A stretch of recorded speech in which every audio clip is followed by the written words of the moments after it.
Back to smart money corner. And Suzlon energy recent correction తర్వాత మళ్ళీ ఒక అప్ ట్రెండ్ కనబడుతుంది. అండ్ ప్రస్తుతానికైతే స్టాక్ అరౌండ్ 76 రూపీస్ దగ్గరగా ట్రేడ్ అవుతుంది. అండ్ నియర్లీ స్టాక్ ఆల్మోస్ట్ మీకు 85 నుంచి స్టాక్లో ఒక సిగ్నిఫికెంట్ ఫాల్ అయితే వచ్చింది కదా. అండ్ నేను అనుకుంటున్నాను 70 పైన as long as stock sustain అవ్వగలిగితే కనుక డెఫినెట్గా ఒక అప్ ట్రెండ్ అయితే చూడొచ్చు. నెక్స్ట్ 85 to 90 ఇట్లా అయితే స్టాక్ వెళ్ళే ఛాన్స్ అయితే ఉంది. అండ్ ఒకవేళ బిలో 70 సుజ్లాన్ ఫాల్ అవుతే కనుక 65-50 లెవెల్స్ అయితే టచ్ చేయొచ్చు. బట్ ప్రస్తుతానికైతే సుజ్లాన్ ఈజ్ లుకింగ్ అప్ ట్రెండ్లో అయితే కనబడుతుంది. అండ్ ఈరోజు ట్రేడింగ్ సెషన్లో కూడా సుజ్లాన్ బులిష్గా ట్రేడ్ అవుతూ వస్తుంది. సుజ్లాన్ ఒకటి వాచ్ లిస్ట్లో పెట్టుకోవాల్సిన స్టాక్ అయితే. సుజ్లాన్తో పాటు ఇంకొక stock INOX wind. And INOX wind limited కూడా చాలా బులిష్గా ట్రేడ్ అవుతూ వస్తుంది. ప్రస్తుతానికైతే స్టాక్ 223 దగ్గరగా ట్రేడ్ అవుతుంది. అండ్ యాజ్ లాంగ్ యాజ్ 200 పైన స్టాక్ సస్టైన్ అవ్వగలిగితే కనుక ఈ స్టాక్లో కూడా నెక్స్ట్ 240 to 260 ప్రైస్ పాయింట్స్ అయితే చూడొచ్చు. సో ఇది కూడా లాంగర్ టర్మ్ డ్యూరేషన్లో it is clear multi bagger stock.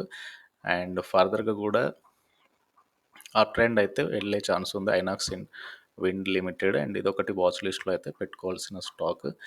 And ఇంకొక stock Jio financial services.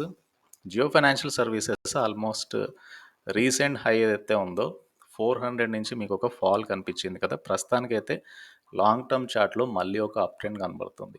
So possibly నేను అనుకుంటున్నాను స్టాక్ 300 పైనుంచి స్టాక్లో బుల్ ట్రెండ్ స్టార్ట్ అయింది. 300 పైన సస్టైన్ అవ్వగలుగుతుంది. అండ్ షార్ట్ టర్మ్లో 320 బిలో వస్తే స్టాక్లో కొద్దిగా కరెక్షన్ రావచ్చు. యాజ్ లాంగ్ యాజ్ 320 పైన స్టాక్ సస్టైన్ అవ్వగలిగితే కనుక నెక్స్ట్ 400 అలా వెళ్ళే ఛాన్స్ ఉంది జియో ఫైనాన్షియల్ సర్వీసెస్లో. ఎక్కువ మంది అనలిస్టులు కూడా జియో ఫైనాన్షియల్ సర్వీసెస్కి నియర్లీ 380-400 దగ్గరగా షార్ట్ టర్మ్ టార్గెట్స్ అయితే ఇచ్చారు. అండ్ అది నెక్స్ట్ 6 మంత్స్లో అచీవ్ చేయొచ్చు. సో జియో ఫైనాన్షియల్ సర్వీసెస్ ఒకటి చార్ట్స్ మీద అయితే చాలా బులిష్గా కనబడుతుంది. అండ్ డెఫినెట్గా ఇది ఒకటి వాచ్ లిస్ట్లో పెట్టుకోవాల్సిన స్టాక్ అయితే. అండ్ ఇంకొక stock CG power. So CG power and industrial solutions ప్రస్తుతానికైతే 685 దగ్గరగా స్టాక్ అయితే ట్రేడ్ అవుతుంది. అండ్ నేను అనుకుంటున్నాను నియర్లీ 640 పైన స్టాక్ సస్టైన్ అవ్వగలిగితే కనుక స్టాక్లో మళ్ళీ ఒక అప్ ట్రెండ్ చూడొచ్చు. సో 800-850 అనేది నెక్స్ట్ టార్గెట్ సీజీ పవర్ది. But as long as stock 640 below ఒకవేళ వస్తే కనుక స్టాక్లో కొద్దిగా కరెక్షన్ అయితే చూడొచ్చు. అండ్ ప్రస్తుతానికైతే స్టాక్లో అప్ ట్రెండే కనబడుతుంది. So CG power and industrial solutions కూడా వాచ్ లిస్ట్లో పెట్టుకోవాలి. సీదా 1 ఇయర్ నుంచి స్టాక్ ఎలా మోయింది ఇక్కడ క్లియర్గా చూడొచ్చు. It's a giving multi bagger returns 1 year basis మీద. And even it is a clear swing trade opportunity here. And multiple times స్టాక్లో ఒక అప్ ట్రెండ్ కనబడుతుంది నియర్లీ 640 దగ్గరగా. So possible swing trade opportunity ఇక్కడ నుంచి కూడా ఎక్స్పెక్ట్ చేయొచ్చు. అండ్ సీజీ పవర్ ఒకటి రిస్క్ రివార్డ్ చాలా ఫేవరబుల్గా కనబడుతుంది. అండ్ కమ్ టు ఇంకొక stock Ritco logistics limited. And ఈ స్టాక్ కూడా this is last 1 year chart. So 1 year basis మీద స్టాక్ ఎలా మోయిందో క్లియర్గా అయితే చూడొచ్చు. అండ్ కమ్ టు స్టాక్ ఒకవేళ 300 పైన సస్టైన్ అవ్వగలిగితే కనుక నెక్స్ట్ నేను అనుకుంటున్నాను 360-400 నెక్స్ట్ ప్రైస్ అయితే వెళ్ళే ఛాన్స్ ఉంది. As long as it sustain above 300. ఒకవేళ 300 బిలో వస్తే స్టాక్ 250 అలా కరెక్ట్ అయితే రావచ్చు. So this is 1 year trend Ritco లాజిస్టిక్స్లో. దిస్ ఈజ్ 5 ఇయర్ బేసిస్ మీద స్టాక్ ఎలా మోయిందో ఇక్కడ క్లియర్గా అయితే చూడొచ్చు. So this is about Ritco logistics limited.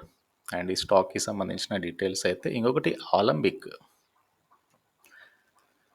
So Alembic limited and ఈ స్టాక్ కూడా లాస్ట్ 1 ఇయర్ నుంచి it is giving multi bagger రిటర్న్సే. ప్రస్తుతానికైతే స్టాక్ నియర్లీ 150 దగ్గరగా స్టాక్ అయితే ట్రేడ్ అవుతుంది. నేను అనుకుంటున్నాను నెక్స్ట్ ఆలంబిక్ లిమిటెడ్ నెక్స్ట్ ప్రైస్ 180-200 అయితే వెళ్ళొచ్చు. As long as is sustain above 140 దగ్గరగా సస్టైన్ అవ్వగలిగితే కనుక స్టాక్లో మంచి ర్యాలీ అయితే వచ్చే ఛాన్స్ ఉంది.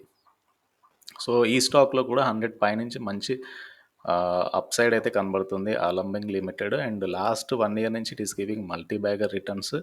And this is 5 year basis మీద స్టాక్లో మొమెంటం చూడండి. నియర్లీ మీకు మార్చ్లో స్టాక్ నియర్లీ ట్రేడింగ్ అరౌండ్ 50.